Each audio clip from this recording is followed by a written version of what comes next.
Баршаңызға қайырлы күн.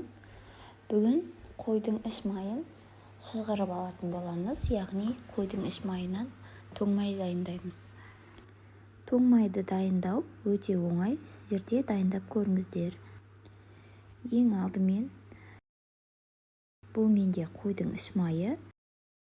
Осы іш майды тазалап жуып, одан кейін бездері болса толығымен алып тастаймыз.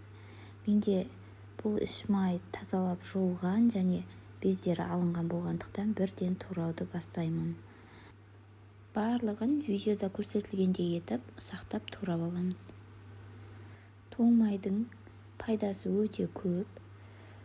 Бұл тоң майды жасап алғаннан кейін қатпарлы самсаның ортасына қоссаңыздар болады.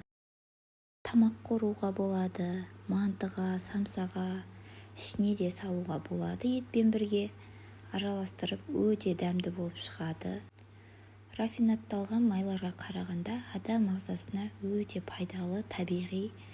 Бұрында бізде тек осындай тоң майларды пайдаланып отырып тамақ дайындаған, кез келген дәмді тағамдарды осы тоң маймен дайындай берсек болады.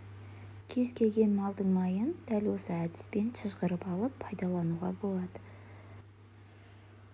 Көбек етіп барлығын турап алғаннан кейін өздеріңізге ыңғайлы кез келген ыдыста, түбі қатты жұқа болмаса болды, жаңағы күйіп кетпейтіндей, жабысып қалмайтындай болса болды.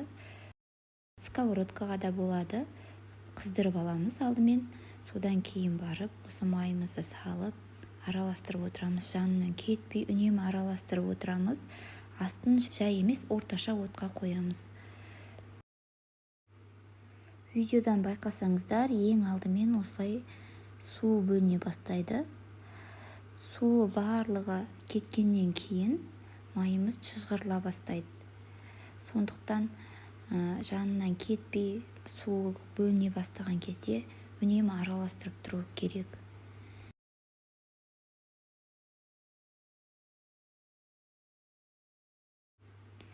Міне бізде барлық сулар кетті, енді майы бөліне бастады.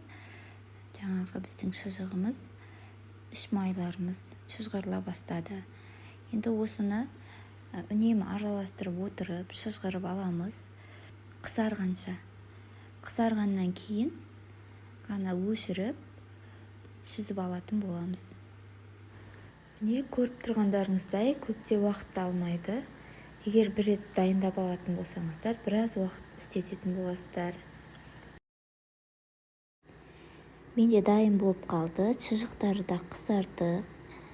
Майын қарасаңыздар, тұнық болып өзінің түсіне ене бастады. Енді мен осы кезде газдың астын өшіремін.